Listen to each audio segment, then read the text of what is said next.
નમસ્કાર વિદ્યાર્થી મિત્રો, તમારું સ્વાગત છે આપણી યુટ્યુબ ચેનલની અંદર. એમઈ એમટેકના એડમિશનના રિગાર્ડિંગ આ સંપૂર્ણ વિડીયો થવાનો છે.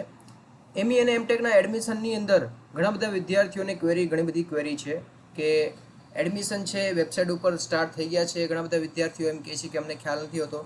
તો આજના વિડીયોની અંદર બધી માહિતી તમને મળશે. એડમિશનની પ્રોસેસથી રિગાર્ડિંગથી લઈને એમઈ એમટેકના જે પેપર છે, ઓલ્ડ પેપર, એની આખી પેટર્ન છે, એ બધી માહિતી તમને આજના વિડીયોમાં મળશે. તો આ વિડીયો એન્ડ સુધી જોજો.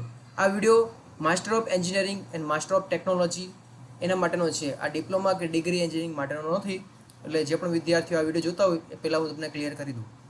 હવે એમઈ એમટેકના રિગાર્ડિંગ હવે તમને સૌથી પહેલાં હું તમને જણાવી દઉં કે આ એડમિશનની જે પ્રોસેસ સ્ટાર્ટ થઈ ગઈ છે ક્યારની માર્ચથી, એ ફક્ત એડમિશન ઓફ COE યુનિવર્સિટીઝ 2024-25 માટે છે. COE યુનિવર્સિટીઝનો મતલબ એવો છે કે centre of excellence A university છે, એના રિગાર્ડિંગ છે. હવે ચાલો સેન્ટર ઓફ એક્સલન્સ યુનિવર્સિટી કઈ કઈ છે એ આપણે અહીંયા જોઈ લઈએ એકવાર. તો એની અંદર એડમિશન સૌથી પહેલાં તો હું તમને જણાવી દઉં, આ જે નોટિસ આવેલી છે એ 7 માર્ચના રોજ આવેલી હતી, બરાબર. અને ગુજરાતની અંદર જે સેન્ટર ઓફ એક્સલન્સ જે યુનિવર્સિટીઝ છે, તો એનું એડમિશનની 100% સીટમાંથી 33% સીટ છે ગવર્મેન્ટ સીટ છે. તમને જણાવી દઉં કે એમઈ એમટેકની અંદર એડમિશન બે રીતે થાય છે. એક તો ગેટના સ્કોર ઉપર અને એક પીજી સેટના સ્કોર ઉપર. ગેટના સ્કોર ઉપર જ્યારે એડમિશન થાય છે ત્યારે એ સીટ ગવર્મેન્ટ સીટ તરીકે કહેવાય છે. એની અંદર વિદ્યાર્થીને સ્ટાઇફંડ આપવામાં આવે છે. એને ફીસ ભરવાની હોતી નથી, પરંતુ એમને ઉલટાનું એમને મહિને સ્ટાઇફંડ આપવામાં આવે છે. સ્ટાઇફંડ 22,000 થી 28,000 જેટલું એની વચ્ચે હોય છે પર મંથ. ગવર્મેન્ટ તરફથી મળે છે, ફીસ તો ભરવાની હોતી જ નથી, બરાબર. તો એવી સીટ છે જે ગેટના બેઝ ઉપર, જે વિદ્યાર્થી ગેટના બેઝ ઉપર પાસ થયેલા છે, જેમના સ્કોર સારો આવેલો છે, ફેબ્રુઆરીની અંદર એનો ગેટનો આઈ થિંક રિઝલ્ટ આવી ગયું છે. તો એના બેઝ ઉપર જે પણ વિદ્યાર્થી પાસ થયેલા છે એના માટે જ ઓનલી આ એડમિશનની પ્રોસેસ સ્ટાર્ટ થયેલી હતી. અને એડમિશનની પ્રોસેસ અત્યારે પૂર્ણ પણ થવા આવી રહી છે, બરાબર. તો અત્યારે આપણે જોઈ લઈએ. તમે અહીંયા જોઈ શકો છો કે આનો જે બીજો રાઉન્ડ છે, બીજો રાઉન્ડ પતી ગયો છે અને વેકેન્ટ રાઉન્ડ અત્યારે ચાલી રહ્યો છે. તો આપણે અહીંયા આની કઈ યુનિવર્સિટીઝ છે કે જે COEના અંડરમાં આવે છે, તો તમે જોઈ શકો છો. Institute of technology Nirma university. આપણે એને થોડું ઝૂમ કરી દઈએ. સૌથી પહેલાં તો નિરમા કોલેજ છે. ડાઉનલોડ કરીને આપણે જોઈશું, જેથી કરીને પ્રોપર સારી રીતે આપણે જોઈ શકીએ. નિરમા યુનિવર્સિટી છે, પંડિત દીનદયાલ યુનિવર્સિટી છે, PDU યુનિવર્સિટી છે, બરાબર.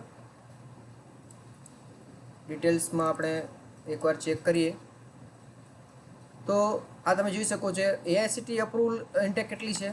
24. એ કમ્પ્યુટર સાયન્સ એન્જિનિયરિંગ માટે છે નિરમા યુનિવર્સિટીની અંદર. હવે 33% સીટ ગવર્મેન્ટની સીટ કેટલી છે? 8 સીટ છે, બરાબર. તો હવે આમાંથી જેટલી સીટ બચેલી છે એ 16 સીટ બચેલી છે. હવે આ જે 16 સીટ છે એ પીજી સેટના બેઝ ઉપર ફિલઅપ કરવામાં આવશે. અને જે નિરમા યુનિવર્સિટીની જે ફીસ છે એ 2,66,800 જેટલી ફીસ છે પર યર. તો તમે જોઈ શકો છો આ બધી યુનિવર્સિટી છે એ COEના અંડરમાં આવે છે, સેન્ટર ઓફ એક્સલન્સ. પછી સેપ્ટ યુનિવર્સિટી છે, ધીરુભાઈ અંબાણી ઇન્સ્ટિટ્યૂટ છે, અમદાવાદ યુનિવર્સિટી, અમદાવાદ યુનિવર્સિટી છે, મારવાડી યુનિવર્સિટી છે, બરાબર. આ જેટલી પણ આ યુનિવર્સિટી છે એના એડમિશનની પ્રોસેસ એ ઓનલી આની એડમિશનની પ્રોસેસ સ્ટાર્ટ થઈ છે બેઝ ઓન ગેટ. બીજી કોઈ પણ એડમિશનની પ્રોસેસ સ્ટાર્ટ થઈ નથી.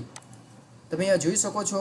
અહીંયા કોઈ પણ અત્યારે એવો સર્ક્યુલર નથી આવ્યું કે એડમિશનની જે પ્રોસેસ છે એ રેગ્યુલર વિદ્યાર્થીઓ માટે સ્ટાર્ટ થઈ હોય. હજી સુધી સ્ટાર્ટ થઈ નથી. બીજું એ કે આજે વિદ્યાર્થીઓ જણાવતા હતા કે જો અહીંયા તમે જોઈ શકો છો કે online admission detail, last allotted rank in online admission for year 2022-23 અને ઓનલાઈન એડમિશન ફોર યર એમફોર્મ માટેનું છે ને એમટેક. છેલ્લા ગયા વર્ષે કેટલાય અટકેલું હતું. તમારે BTechની અંદર તમારે કેટલો કોઈ પણ સ્કોર હોય તો એના બેઝ ઉપર એડમિશન નથી થતું. તમને ખ્યાલ છે, ગેટના સ્કોર ઉપર અને પીજી સેટના સ્કોર ઉપર થશે. તમારે CGPA માની લો કે BTechની અંદર તમારે 9 હશે કે 9.5 હશે તો પણ એના સાથે લેવા દેવા નથી. તમે ઓનલી એની અંદર 5 CGPA હશે, 5.5 CGPA હશે, તમે ખાલી પાસ આઉટ હશો, બરાબર, તો પણ તમે આની અંદર એલિજિબલ છો. 45% કે 50%ની આજુબાજુ હોવા જોઈએ તમારે. એટલા નોર્મલી આવી જાય છે વિદ્યાર્થીને. અને પીજી સેટના જે માર્ક્સ છે, પીજી સેટના માર્ક્સના બેઝ ઉપર જે 100 માર્કનું જે પેપર લેવામાં આવે છે એ માર્ક્સના બેઝ ઉપર જ એડમિશન આપવામાં આવશે. આ છેલ્લા વર્ષનું તમે જોઈ શકો છો 2022-23ના આ કટ ઓફ છે. તો આની અંદર અલગ અલગ કોલેજની અંદર અલગ અલગ કોર્સની અંદર અહીંયા પીજી સેટનું અટકેલું મેરિટ બતાવશે.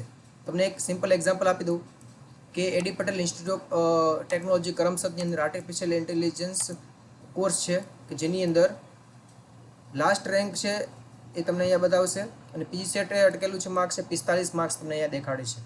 બરાબર. એવી રીતે ઘણી બધી બીજી યુનિવર્સિટી પણ છે એ તમે અહીંયા જોઈ શકો છો. MSU કોલેજ છે, જે MSU કોલેજ સારી કોલેજ છે, એના પણ તમે અહીંયા માર્ક્સ છે તમે અહીંયા કટ ઓફ કેટલા અટકેલું છે તમે જોઈ શકો છો. MSU કોલેજમાં બેઝિકલી વધારે અટકે છે. તો અહીંયા જે નોર્મલ જે કોમન જે કોર્સીસ હોય જેની ડિમાન્ડ વધારે હોય છે તો એમાં હું તમને એકવાર તમને ચેક કરાવી દઉં. ડિફરન્ટ કોર્સીસની અંદર અલગ અલગ સિનારીઓ હોય છે.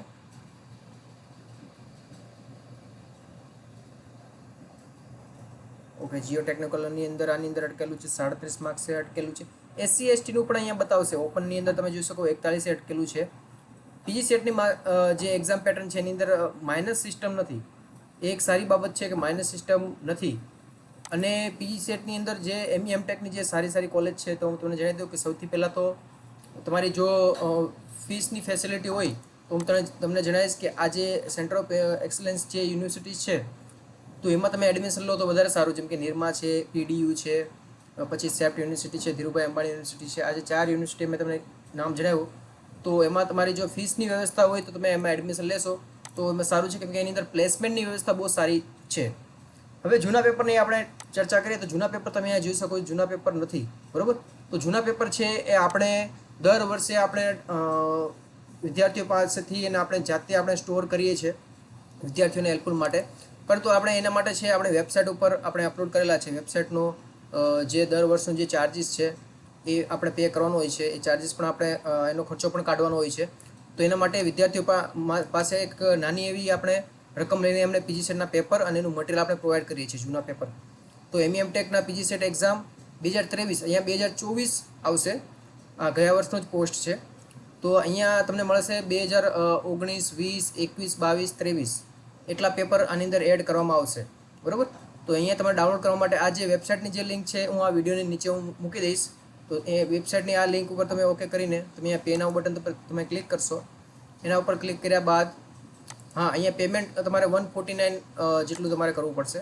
તમારો મોબાઈલ નંબર, તમારો ઈમેલ આઈડી અને તમારો કસ્ટમર નેમ બરાબર એ તમે એડ કરી શકો છો અને પે નાઉ બટન પર તમે ક્લિક કરશો અને તમારો જે મેલ આઈડી છે જે મેલ આઈડી ઉપર તમારે મટીરિયલ જોઈએ એ મેલ આઈડી જ એડ કરજો. બરાબર. હવે આમાં તમે એમ કહેશો કે મેલ આઈડી છે તો તમે બીજાને અમે મોકલી શકીએ છીએ. ડાઉનલોડ તમે કરી શકો છો પ્રિન્ટ કરાવવા માટે, પરંતુ તમારે બીજાને તમે મોકલશો તો બીજાને મેલ દેખાશે નહીં. બરાબર. એને મેલ ઉપર નહીં દેખાશે, તમને જ મળશે. એટલે બીજાને તમે મોકલવાની ભૂલ કરતા નહીં કેમ કે તમારા મેલ ઉપરથી પણ ઉડી જશે, કટ થઈ શકે છે. ઓકે.